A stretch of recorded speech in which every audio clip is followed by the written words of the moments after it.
Most people don't even realize that they're approaching HIIT the wrong way, and therefore they're not maximizing their fat burning results. And so once you understand how to enter this hidden metabolic system called the threshold system that nobody ever talks about, you can prevent the boredom and the burnout that happen with traditional cardio and HIIT while overcoming the metabolic adaptations that ultimately will lead to weight loss plateaus. So when I hear all these fitness YouTubers out there saying that it doesn't matter whether you do HIIT or you do regular cardio, that the meta-analysis show both of them lead to the same results, this does not tell the entire story.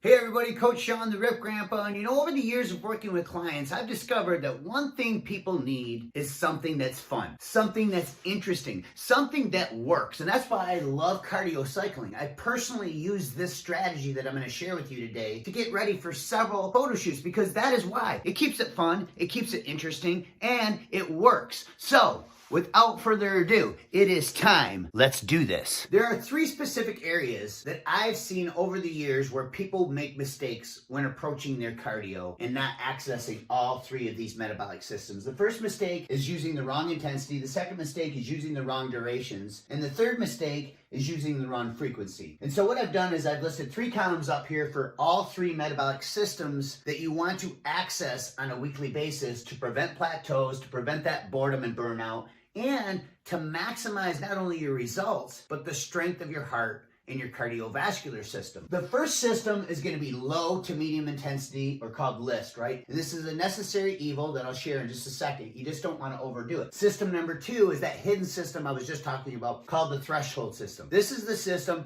nobody ever talks about, but it feeds the other 2 systems to help you get better results. And the third system is called the creatine-phosphate system. This is the one we can really file under HIIT, that high intensity interval training. But most people do it wrong. So let's talk about each one of these systems, how to implement them the right way. So system number 1 is the good old standby, LISS. Low intensity steady state cardio. And this is where you're going to do some type of cardio exercise at a low to medium intensity for an extended period of time. Now, for some reason, we've been programmed to believe that more of this type of cardio is better, that instead of weight training, we should just do more cardio. And this is a trap that can lead to a lot of metabolic adaptations that are unhealthy. In fact, it's been shown in research that chronic cardio goers, marathon runners, and triathletes over time have low thyroid hormones. They actually suffer from lower testosterone. They increase their inflammation by increasing free radicals. They have increased cortisol levels, also known as the belly fat hormone. They even increase their hunger and cravings. And so this can be a slippery slope. So although this type of cardio is necessary for a variety of reasons I'm about ready to share, do not overdo it or think that more is better, because if you fall into that trap, you're going to suffer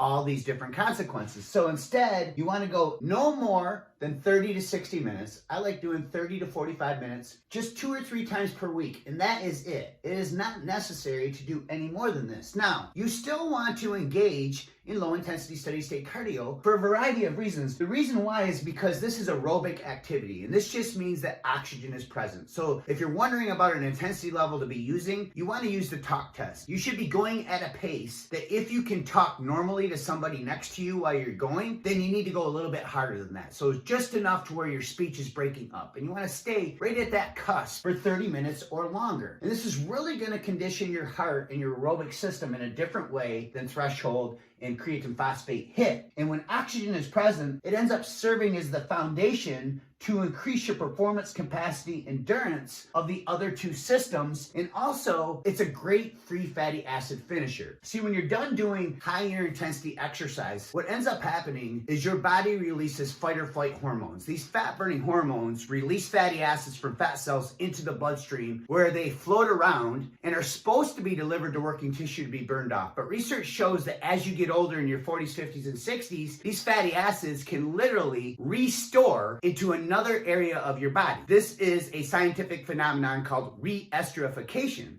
So by doing some steady state cardio after high intensity exercise, what's called a free fatty acid finisher, you finish off these fatty acids and you burn them off, ensuring that you don't suffer from restorage of these fat cells or this re-esterification. So now that you understand system number 1, let's dive in to system number 2, the hidden system nobody ever talks about, threshold. System number 2 is that hidden system nobody ever talks about, which I call threshold. And this is where you're going to go at a medium to high intensity for a duration of about 90 to 180 seconds. So a minute and a half to 3 minutes at a time. And what you want to do is you want to pace yourself so that you're pushing yourself a lot harder than the low intensity steady state cardio, but it would be a lot less intense than a short, hard burst of high intensity interval training or HIIT. And that's why I call this threshold. And you're gonna do this about 5 to 10 times in a workout. And you only wanna do this about once to twice a week. That is it. So this morning I did a threshold workout. I got on my treadmill here in my gym and I warmed up for 5 minutes. And I recommend that you do the same for all workouts because this is gonna help you stabilize insulin even further. And anytime insulin's stable, it's easier for your body to access stored fat as a fuel source. So after that 5-minute warm up, I simply pushed the incline up to 15 at 4 miles an hour. And I went for a period of 2 minutes marching without hanging on at all. And I called this the death march, right? We're marching. And what ended up happening is after that 2 minutes is up, going at 15 incline at 4 miles an hour, my heart rate starts getting into the lower 160s. And so I'm building my threshold endurance. This is a completely different anaerobic system than what you use when you do HIIT. It's called the glycolysis system. And when you work this system, you have limited oxygen. So most of the time, oxygen is not present, but early on at the beginning of the intervals, you will have some oxygen present. So it's a little bit different than any other type of cardio. And the reason it's so effective is because it activates GLUT4, which is a glucose transporter. In other words, it enhances your body's ability to absorb nutrients greatly in the post-workout window. Not only that, it rapidly depletes glycogen or stored energy in your muscle tissue. Now, being efficient at storing glycogen in muscle tissue and depleting glycogen out of muscle tissue is a key to more efficient fat burning. So this is going to help you burn more fat. And then lastly, I love this system because not only does it prevent that boredom that comes with all this other type of cardio, it gives you something different to do and it tests you at a different level. It's a feeder. It feeds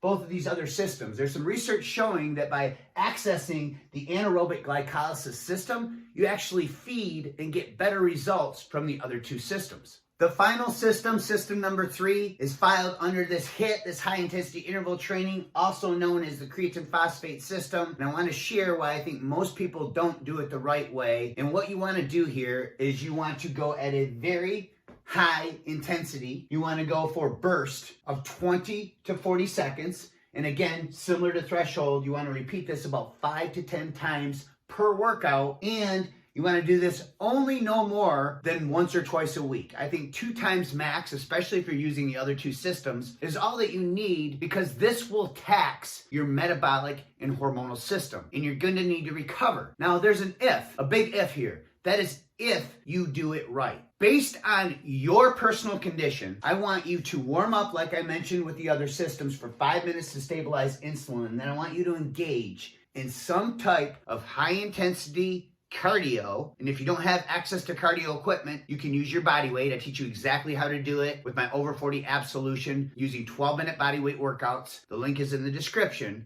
And you use these short, hard bursts of exercise for 20 to 40 seconds. Now, here's the key. You need to push yourself and go as hard as you can go for that 20 to 40 seconds. This is the only way that you're really going to get the necessary benefit. So I caution you, if you're just getting started, yes, you want to ease into this. But over time, you need to push yourself. I pushed myself so hard during these workouts that I experienced something called GH tingles. And so if your body starts tingling when you do these, then you know that you're doing it the right way. But it's gonna take some progression to get there, and just understand that this taxes your anaerobic system and there's zero oxygen present during these bursts. So a short, hard burst of 20 to 40 seconds, recover for about a minute or 2 in between. What else does this do? Well, it activates your body's sympathetic nervous system. This is your body's fight or flight response. So these short, hard bursts are the equivalent to a caveman who was in the woods hunting and a bear starts chasing him.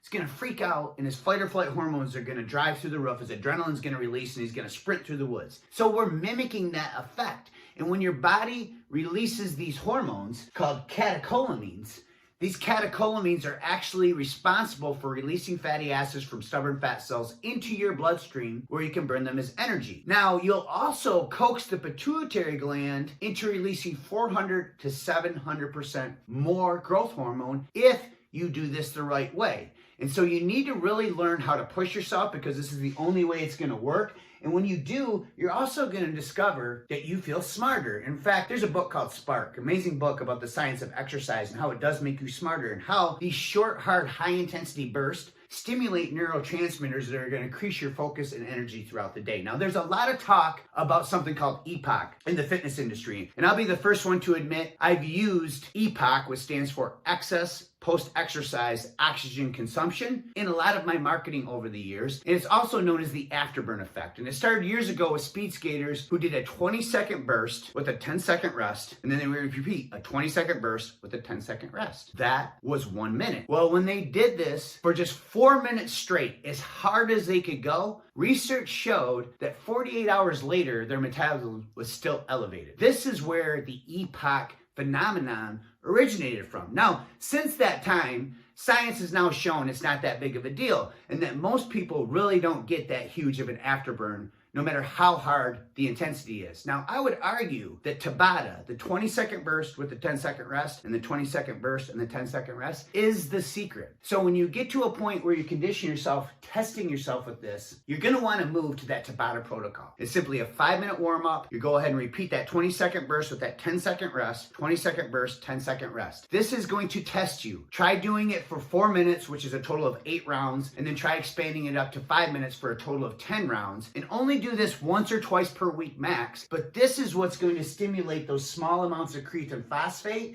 And when you do this in a fasted state, you're really going to ramp up your adrenaline, those catecholamines that I talked about, and your growth hormone even further. So the best time to do any of these types of cardio, in my opinion, is in a fasted state, when you can access more stored fat cells as a fuel source more efficiently, and in the post-weight training window. You never want to do any of these cardio before weight training, because any type of cardio is going to deplete stored energy in your muscle tissue. So if you're depleting all the glycogen out of your muscle tissue using cardio, and then you go to train with weights, you're going to have nothing in the tank. It's going to be a worthless workout. In fact, I would argue that you could potentially burn up muscle. So a word of caution. So now that you understand how to burn fat faster using my cardio cycling, it's time to put this to work on your body. You see, it's not a maybe offering. It is a guarantee that if you use what I just shared with you today and you implement it into your life, you will become a better you. It will leak over into every other area of your life like a faucet of discipline. You will become stronger, not only physically,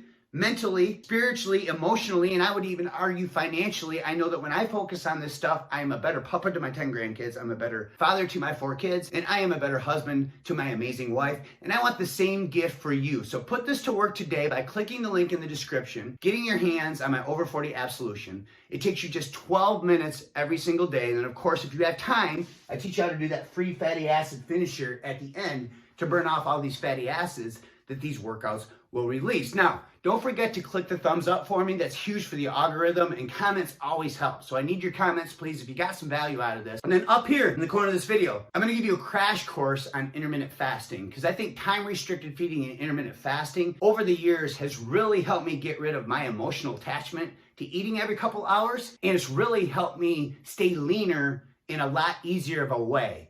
I just don't get as hungry like I used to using intermittent fasting. So I go through a whole course on how to do it. Just click the link right here. Thanks for watching, and God bless.